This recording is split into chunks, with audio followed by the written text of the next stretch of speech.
underground civilizations exist, and they are several thousands of years more advanced than us. Welcome to the Eye of the Truth.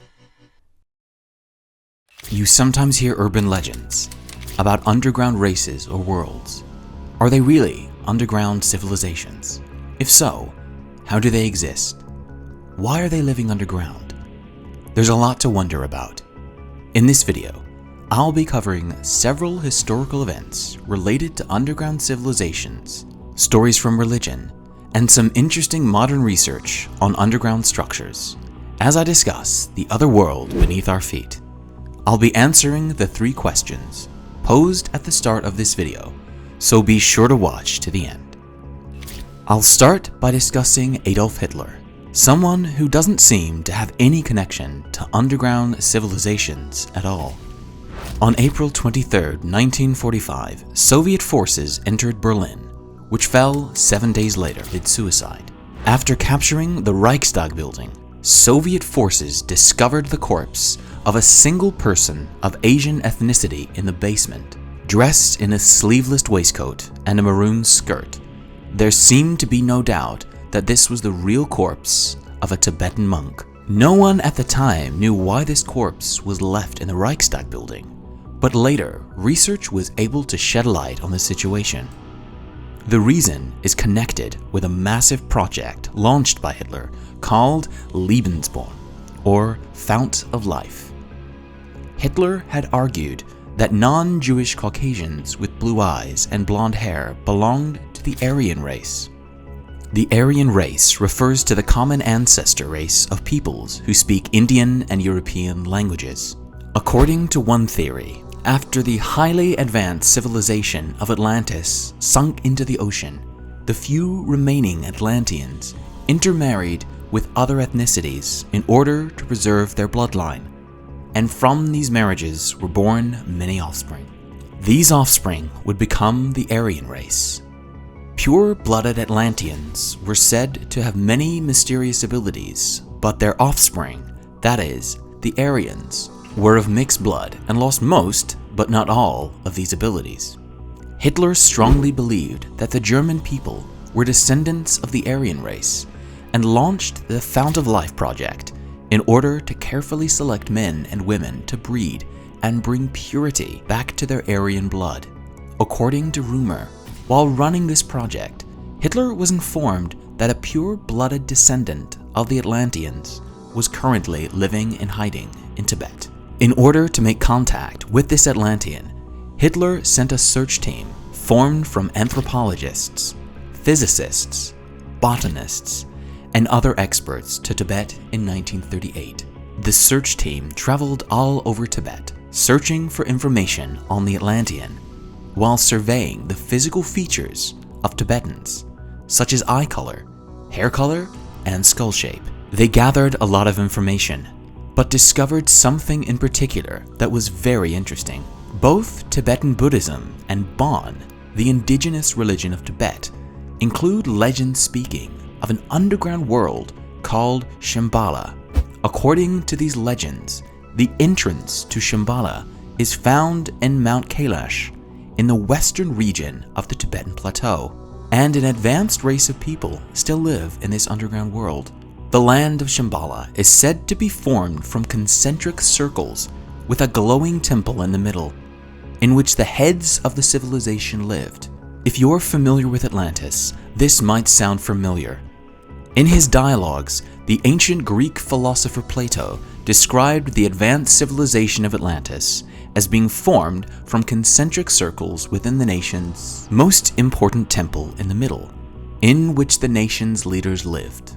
The search team brought this information back to Hitler, who later sent a second search team to Tibet.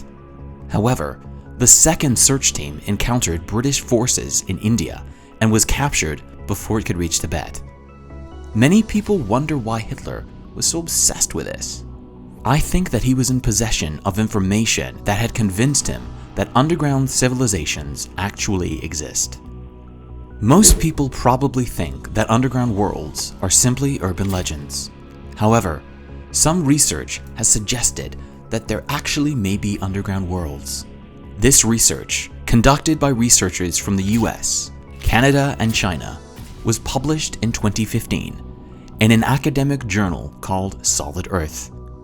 The research team fed seismic wave data from 227 earthquakes that occurred in East Asia from 2007 to 2011 into a supercomputer over 4 years to gain an understanding of the structure beneath the Tibetan Plateau. Shockingly, they found that the space under the Tibetan Plateau was mostly empty. This map shows this area. This space is truly massive. The small area indicated here would be large enough to fit the entire nation of Japan. They also used remote sensing technology to analyze the composition of underground rock and found that much of the rock carries the same electric conductivity as metal. An unbelievably high concentration of water molecules was also discovered throughout the wide space, suggesting that there may be an underground ocean. These findings are already very impressive, but what was most surprising to the researchers was how this mostly empty underground structure can support the Tibetan Plateau that is also host to the massive Himalayan mountains. Since then, there hasn't been any new research or new interpretations of this research on the structure beneath the Tibetan Plateau. However, what's certain is that the concept of an underground world is the common link between the Tibetan legend of Shambhala, Plato's dialogues about Atlantis, Hitler's strange behavior, and the modern research just discussed. An underground world, thought merely to be an urban legend, may actually exist according to various sources. This map is often brought up when discussing the urban legend of underground worlds. You can see Shambhala here, along with several entrances to the underground world from the surface. The largest entrances are in the South Pole and the North Pole. This is connected with another interesting incident. In 1947, the United States Navy conducted a large-scale project to survey the South Pole called Operation High Jump. The project was headed by Rear Admiral Richard E. Byrd, who was a famous explorer at the time. In 1996, 40 years after his death, Byrd's family discovered a diary written by him describing a strange incident. He wrote of flying over the South Pole during Operation High Jump and encountering 2 flying objects, which brought him to what he believed was an underground world. He was surprised to see that this world contained forests, rivers, and even large towns. After speaking with a tall, blonde Caucasian who Byrd assumed to be an inhabitant of this underground world, he returned to the surface above the South Pole. He mentions that he immediately reported what had happened to senior officials, but claims that his report was classified and that he was ordered not to speak about it to anyone. Although the diary itself is now believed to be an urban legend, a bit of research reveals something curious about the South Pole. There are some parts of the world that show up blurry or even blank on Google Maps or Google Earth. This is done to conceal military facilities or possible targets of terrorism. However, there are several blurry areas in the South Pole, even though there are no military facilities or possible terrorism targets there. If an advanced civilization truly does exist beneath the Earth's surface, why don't they make contact with us? And why are they living underground? Here's what I think. Based on various legends and what's described in Byrd's diary, I think that there is a constant source of heat and light underground, similar to sun. I believe that this must be an artificial sun using nuclear fusion technology. In my previous video on alien civilizations, I mentioned that Type 1 civilizations would begin using nuclear fusion as their main areas of obtaining energy. An underground civilization capable of mastering this technology would probably be at least 3,000 years more advanced than our own civilization. There's an interesting phenomenon worth mentioning here. If there is a large enough gap between 2 given civilizations, they'll tend to leave each other alone. For example, there are several tribes of people throughout the world that maintain primitive lifestyles and have never made contact with modern civilization, called uncontacted peoples. Our civilization is several thousands of years more advanced than these tribes. Even so, nothing has happened between them and us. We don't interfere with them because we simply aren't interested in them, and because it would serve no benefit for us to interfere with them. In return, they don't interfere with us because they couldn't have any impact on our advanced civilization, and because they aren't even a threat to us. Similarly, an underground civilization several thousands of years more advanced than us would have no interest in us and wouldn't even want to interact with us. The only thing that would interest these people is the safety of Earth, their home. In a previous video, I discussed a mysterious object that passed through a meteor. I believe that this was the work of an underground civilization. I also think an underground civilization might interfere in our affairs if we were to start a nuclear war. After all, large-scale radiation contamination would also have an effect beneath the surface. Byrd mentions in his diary that he was taken to the underground world so that he would relay a message to the US government to stop using nuclear weapons. As for why this civilization is living underground, I think it's because most alien civilizations are probably located underground instead of above ground. We live above ground, so we tend to think that other civilizations would also live above ground.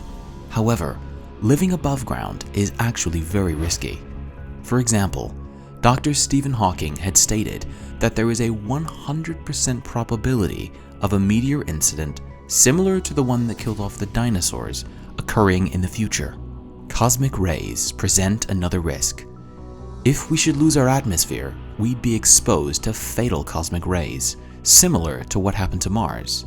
If this happens, we could no longer live on the surface. In order to stay alive as a species, our only choice would be to spread or reduce the total risk of extinction by either colonizing outer space or moving underground. This might also explain why we haven't been able to discover any aliens. Most of these civilizations are probably living underground. There may even be civilizations inside the moon we see every night, or within Mars, which is our next frontier. Although we don't yet have the ability to live underground, and nothing has changed between us and any civilizations living underground. That might all change once we begin advancing underground. Even thinking about it gives me chills. Thank you for watching.